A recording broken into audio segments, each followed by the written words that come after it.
Thanks for watching Afternoon Live.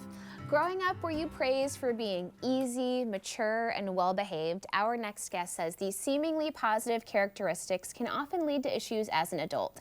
Here to share more, we welcome the author of Good Kids, Why You Suffered in Silence and How to Break the Cycle, trauma therapist Maggie Nick. Thank you so much for joining us.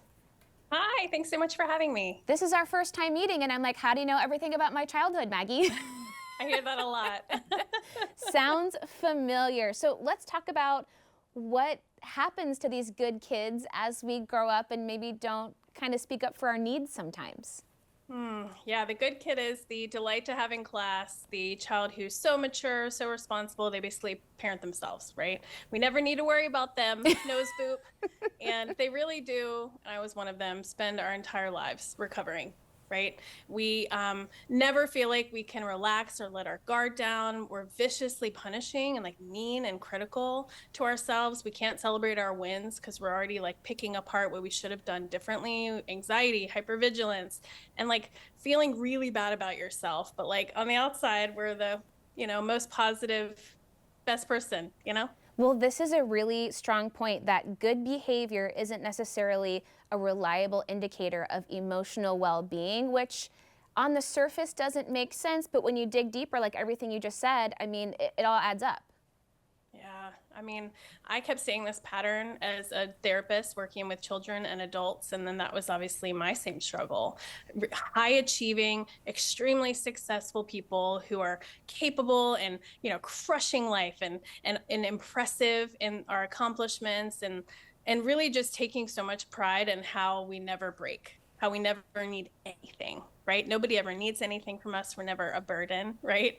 And my gosh, the weight of that, like so many times people look great on the outside and we just really struggling on the inside to keep it together, feeling bad about ourselves. It's exhausting. Right, and then from the parenting perspective, there are so many well-intentioned parents out there who think, oh my gosh, I've got this great kid, like I'm so proud of them, but maybe there are some needs that are being missed because this kid is so well behaved.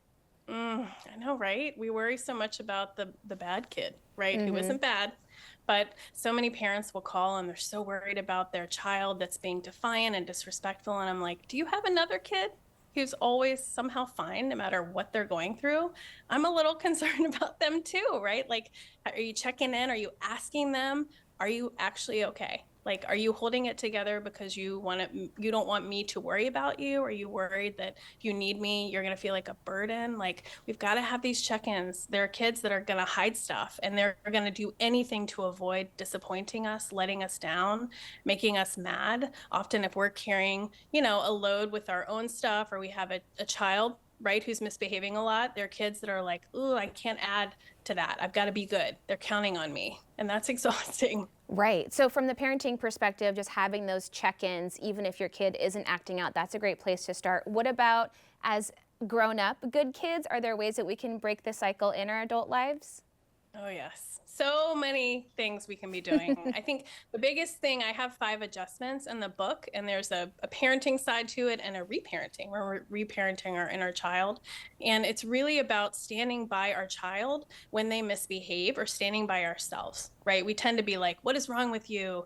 I'm not mad. I'm just disappointed. I expected more from you. Good kids hear that all the time. God forbid they have they make a mistake, right? Like, I expected more from you. We've got to be like, I don't stand by what you did, but I will always stand by you. That feels completely different. Like, I'm not going to fall out of favor with you because I had a messy moment. This version of me is lovable too. That's so beautiful. And then what about, like you mentioned, the bad kids, right, who aren't bad, but maybe they're going through something and maybe their behavior is some way of reaching out or asking for help? Oh, it absolutely is. Like, disrespect, what we think about as disrespect is their body trying to communicate that they're overwhelmed and dysregulated. And they're trying so hard to be good. They're not wired the same way good kids are, is what the literature is starting to show, that they just have a different wiring. They're kind of wired for more of a fight-flight response. And so when we come down hard that, like, you should be more like your sister, the good kid, God, the crushing shame that they carry, that there's something fundamentally wrong with who they are. Like, those are the words that bring everybody, but especially, I mean, really, it's all good kids and the bad kids to tears, because they believe that there's something wrong with them, like that their anger, their ability to speak up is this thing that they should feel so ashamed about. Yeah, it's We gotta tough, stop but doing that to kids. yeah, I mean, just having the information and knowing we're going to meet our kids where they're at and they're all so different. I mean, that's a great place to start. Thank you so much for sharing with us today. It was so nice talking with you. Thank you so much for having me. Of course, Maggie's book again, it's called Good Kids, and we'll have more information on our website at katu.com. We'll be right back with more Afternoon Live right after this.